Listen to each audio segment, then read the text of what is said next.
At one time in my sales life, I was spinning my wheels and seemed to never get where I wanted to go. You know, the story where people talk about landing sales and effortless cold calling, or here's how to make $1 million, just follow me. Well, these stories create a stress that turns you inward and begin to ask yourself, what's wrong with me? It makes you feel horrible. So you beat yourself up and start doubting your skills. You realize a change needs to be made, but how? That was me during 2012 and 2013, spinning my wheels. If you've ever been caught in a vicious cycle, doubting your skills, never pleasing the boss, and beating yourself up over and over again, then this video's for you. So let me start with my story and the transformation I consciously made in my life. I have not talked about this before. This is probably my first time public to talk about it. So it began in 2012 when I started to work for Principal Life Insurance Company. After months and months of pursuing me to work for them, I finally did as a senior account executive. Before I started working for them, I let who was my boss, going to be my new boss, I let her know that my parents were living with me, that their health was in decline, and I had home health care taking care of them. So I let her know that right up front and negotiated 4 weeks vacation, which primarily I was going to take in order to get them to their doctor visits, or if they happened to be in the hospital, to be able to take off to be with them while they were in the hospital. So what happened next was absolutely shocking. About 10 months into working for them, my father went into the hospital. And the doctor told me that he would need to be moved to hospice care. Now, mind you, whenever I asked to take off a day to be with my dad or be with my mother who were in the hospital, I was always denied that request by my boss. Always. And my mother ended up moving into a nursing home because her Alzheimer's were so bad, and it had gotten so advanced that home health care nurses told me that that was her best solution. So I actually had to do that over a weekend because I couldn't get time off. So now my dad's health was failing. He had COPD and was on oxygen 24/7. If you've ever been around someone that is on oxygen, literally they are suffocating to death. That's what ends up happening. So every time I try to meet with the doctor for my dad's monthly update, she refused to let me even an hour off of work. So I explained this to the doctor and asked if he could see me and do the monthly update after hours, which he didn't have to comply, but he did. So now I'm being told my dad is being moved in the hospital or hospice because he is in the death stages. Now, I knew they couldn't tell me how long my dad had. It could be a day, it could be a week, it could be a month, it could be several months. But chances are it wouldn't have gone on past several months. So once again, I went to my boss and I asked for 2 days off. That's it, just 2 days. And this was in January of 2013. I was in group benefits, and all of you that are in group benefits that may be watching this, you know that January is not a very active month for group benefits in sales. It's just not. Well, this is what my boss told me. She told me I could see my dad before work and I could see my dad after work. Those were the choices she gave me. And I made it clear to her that I was not going to let my dad die alone in the hospital, under hospice care.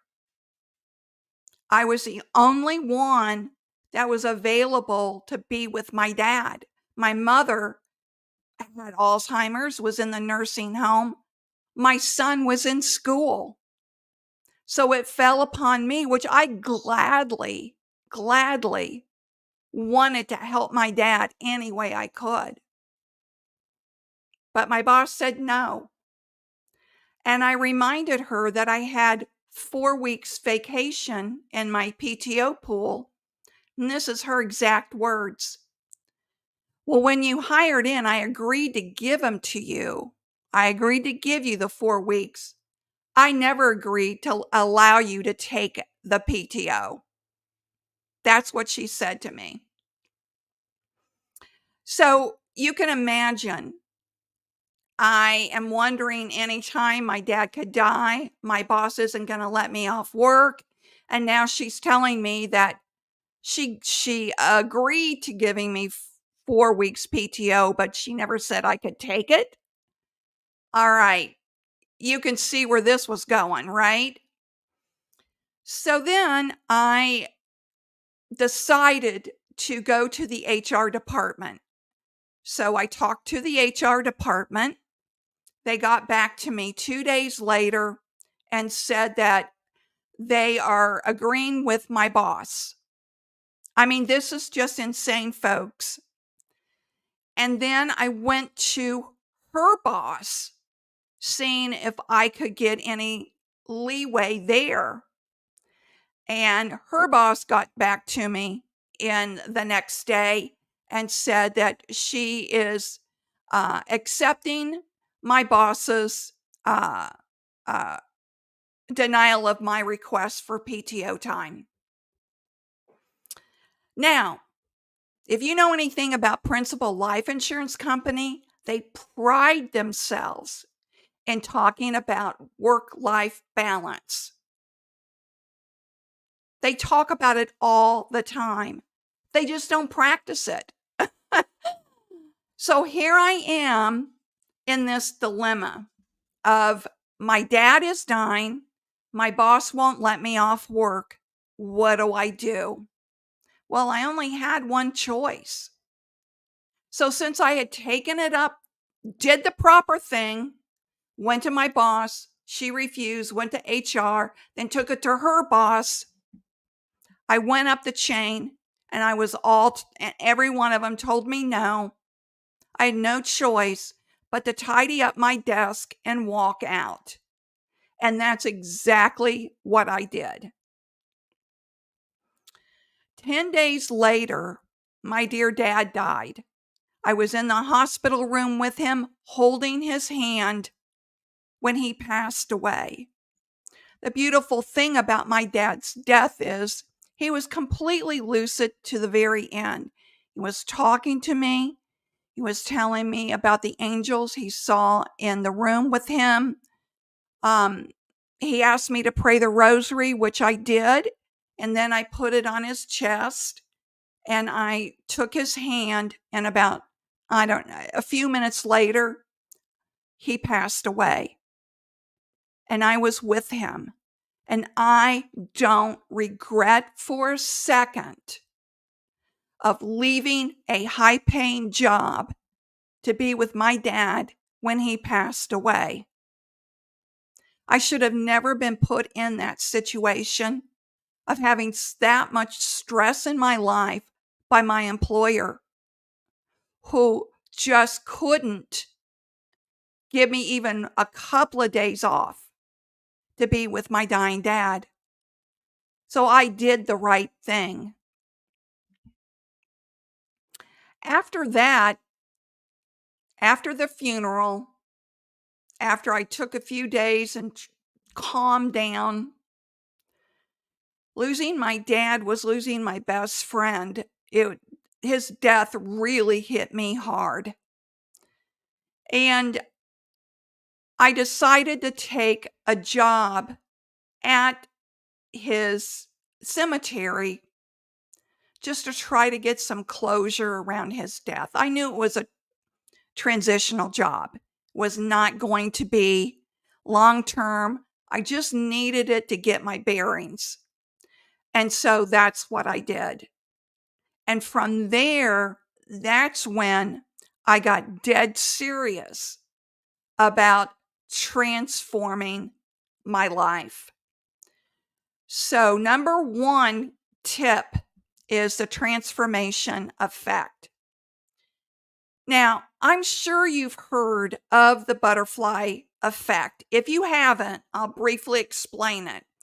Professor Lawrence at MIT coined the phrase the butterfly effect because in nature, even insignificant small changes like how a butterfly flaps its wings can cause a tornado on the other side of the world, which proves that small changes can lead to massive effects in the future. There were so many small changes I made after my dad died and being without a job. But, again, I never regretted walking away from a job who preached work-life balance, but didn't live it. So to keep my balance back, to get my balance back, and to keep all the worry at bay, I began a daily ritual of prayer each morning. I just needed a way to feed my soul with positive messages. So I bought a little devotional called Everyday Blessings by Max Lucado. I love this little devotional.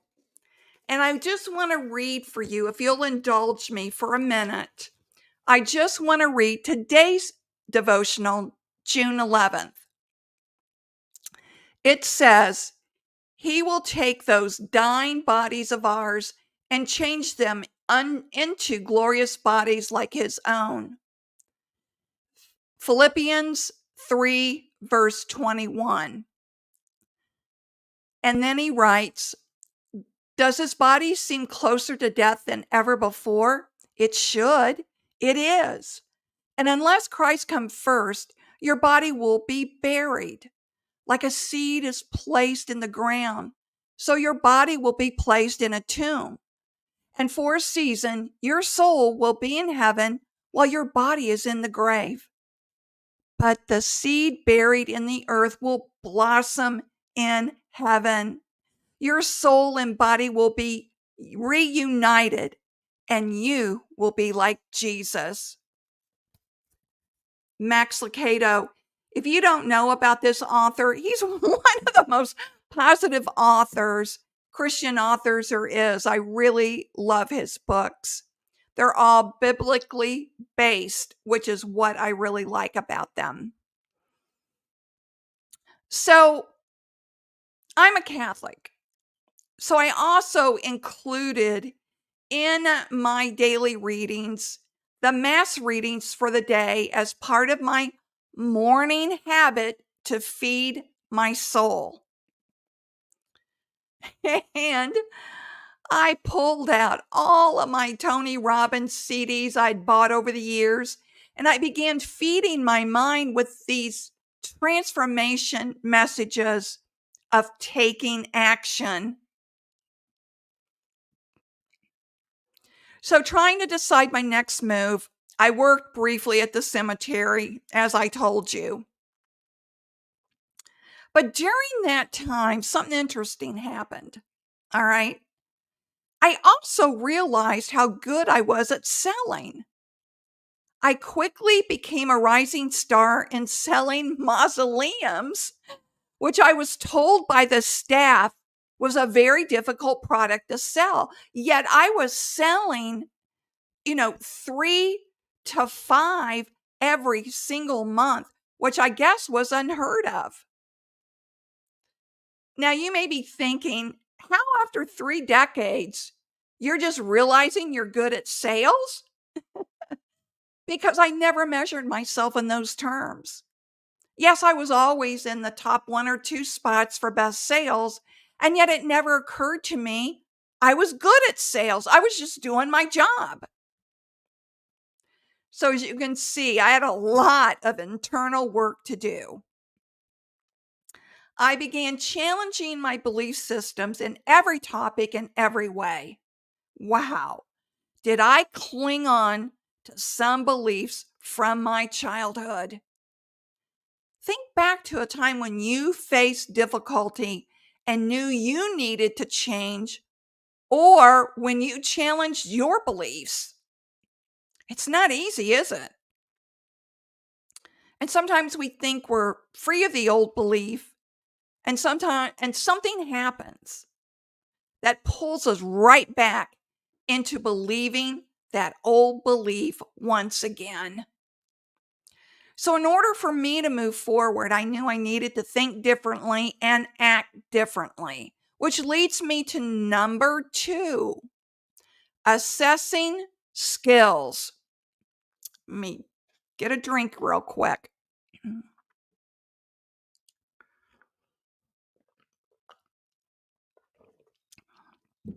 So, accessing my skills was another area I knew I needed to explore. Did I have high income skills or just average skills? Ask yourself that question. Do you have high income skills or just average skills? Do you have high income skills or just average skills? If you want to make high income money, do you have the high income skills to match? What is one high income skill that you're interested in developing? What would that be? Write that down and start looking for resources online. Find a way to build the new skill and learn a little bit about it every single day. You'll be surprised how that adds up over the years. There was a period in my life that was turbulent. From the early 1990s through 2010, I had been downsized 9 times in a span of 17 years due to acquisitions and mergers. The company I worked for would have been bought out by a larger insurance company, and our company, everyone, 3,000 people, let go. This kept happening over and over again. When in the 1990s and the early 2000s, insurance companies were buying up regional and smaller companies. So I had to reinvent myself over and over again in order to stay current and relevant in the job market. I had to add new skills to my sales experience. So every night, instead of watching the news or a TV program, I studied and honed new skills. Now imagine where you'll be in 60 days if you begin small increments each and every day, right? Imagine where you'll be in 5 years if you continue the habit of learning and improving. Imagine how many sales you could make if you just make one more call or make one more follow up call. Imagine how much more productive your day could be if you woke up 15 minutes earlier to do a morning routine of feeding your mind with positive messages. Makes all the difference in the world. So let's talk about number 3. If you want to be in the top 1%, it requires deep work. Now, what do I mean by that? Staying focused in a very distracted world is not possible. We're living in the biggest social experiment of all time with more distractions than we've ever had before. That's why it's necessary to do deep work. Deep work will allow you to create high quality sales and the outputs that will place you in the top 1%. So you may be asking, what is deep work? It's a period of time blocked out to accomplish your most important tasks,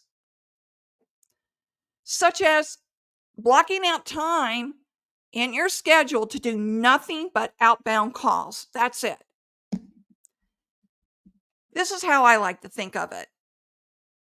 Think of pulling the shades down over your window, locking your office door, sending all incoming calls to voicemail, and hunkering down for a few hours to get the most important task done. That's kind of how I see it in my head. I do this so I can create the best possible coaching and training experience for my clients. I create an environment free of distractions. When I work, like right now, my iPhone is set on Do Not Disturb mode to mute out the pings of notification and any incoming call. So while I'm on this video, if I have a call come in, it goes directly to voicemail. I never hear it. And to be honest, my iPhone is in Do Not Disturb mode for the biggest part of my workday. It just allows me to focus on the work in front of me, which boosts my productivity. I'd much rather block out deep work time instead of getting distracted throughout the day, wasting more time. Now, this brings me to number 4, discipline and self-control. I know nobody ever wants to talk about this, but we all need it. We need self-control and discipline. And if you're still watching this live stream, there's something in your sales life definitely that needs to be changed, or you wouldn't still be watching. You're trying to get information, right? If you've built good sales habits to support your sales goals, discipline becomes so much easier. And this is one of the biggest problems that I see is that you have a sales goal, but salespeople don't build their sales habits around their sales goals. That's a really big mistake. Discipline begins by developing good habits. Our life is made up of all these micro moments. How do we get up in the morning? Do you always hit the snooze? How do you show up for work? Are you late? Are you on time? Are you 15 minutes before the time you're supposed to show up? Do you dread Monday mornings on Sunday evenings? How do you behave with the family at the dinner table? Is it a pleasant experience where you're sitting around talking about a wide variety of topics? Nobody is hurrying up to leave. Nobody is hurrying up to eat so that they can watch the next sports game or get the latest Netflix series. No, they're sitting there engaging and having fun and talking like a family should. And that leads me to the biggest habit. Number 5 is the Keystone habit. Have you heard of this? This Keystone habit really helped me quite a bit. And I've talked about this before on other videos that I've made. The work that Charles Duhigg, uh, who wrote The Power of Habit, and also the work of James Clear, who wrote Atomic Habits. He kind of expanded Charles Duhigg's book, Power of Habit. And they shared that certain habits lead to a cascade of other actions. So, for example, James Clear mentioned an example of working out. Okay. Working out is a keystone habit. Cold calling is a keystone habit. So, let's go back to working out. It's a keystone habit. When you do this habit consistently, you start eating better because you don't want to ruin all the hard work you did at the gym. Then you end up sleeping better too. From there, you wake up with more energy. So you're doing better work and you're creating much better output. And this is what I find in cold calling too. I've had people that are really good at cold calling say to me, I don't want to quit, or I don't want to get out of the habit of cold calling because I don't want to get rusty. I feel the same way. That's why I consistently cold call, and it's part of my keystone habit.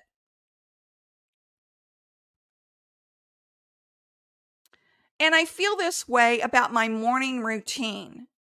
That's a keystone habit for me, the habit of prayer meditation. And when I do the prayer and meditation, I have a much easier time focusing over a 2-hour period of doing high quality deep work.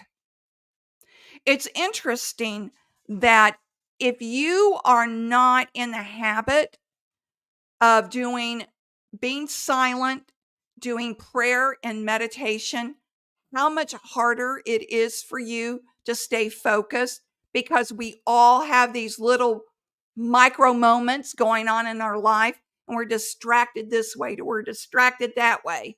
And prayer meditation absolutely helps you to calm your mind and be able to focus a lot easier. The keystone habit can really help you set up your sales life for success. And the rest of your day, you'll be in a much better place. So think about your keystone habit. What could that be for you? What could and you could have several. What could they be? Is there that one tiny habit that can make this cascade of changes in the rest of your day for the rest of your life? Is there? Remember the butterfly effect? And how can you start incorporating it into your daily sales life? How can you do that? So, number 6, have fun. Yes, have fun selling. Sometimes us salespeople, we get so focused and serious about selling that we forget to have fun. Move away from the toxic people and find people who will lift you up. My boss at the Principal Life Insurance Company was very toxic. So honestly, it was a blessing. It was a blessing to leave there. Life is too short to be hanging around people who don't support you. And if you become more successful than they are and they start raining on your parade, move away from them. And if someone is more successful than you, be happy for them. I know talking about discipline and habits won't help you land more deals tomorrow. But if you're committed to change, it will certainly begin to happen 60 days from now. So I started my sales coaching and training business, The Savvy Sales Lady, after I left the cemetery. I had started the change in little ways and making little progress as I go every single day, committed to changing so that I could be the best sales coach and trainer possible. And I do what I do today because I'm committed to helping salespeople everywhere, new to the business, seasoned to the business, old veterans like me. I'm committed to helping every single person. I have been selling for, sit down, 50 years now. 50 years. And I'm still learning. I never want to stop learning. So thank you for sticking with me until the end. I know this was an unusually long video. If you like this video, there's many more on my YouTube channel you'll enjoy as well. Be sure and hit that like button and subscribe and hit the notification bell. And last, let me pitch something. I have a weekly newsletter called Focus Drop that hits inboxes every Tuesday. I have over 5,000 people on my newsletter list, and I think you'll enjoy it. I share selling tips, strategies, and inspiration. Remember, sales is a journey, not a quick trip around the block. Thank you for watching. Bye-bye.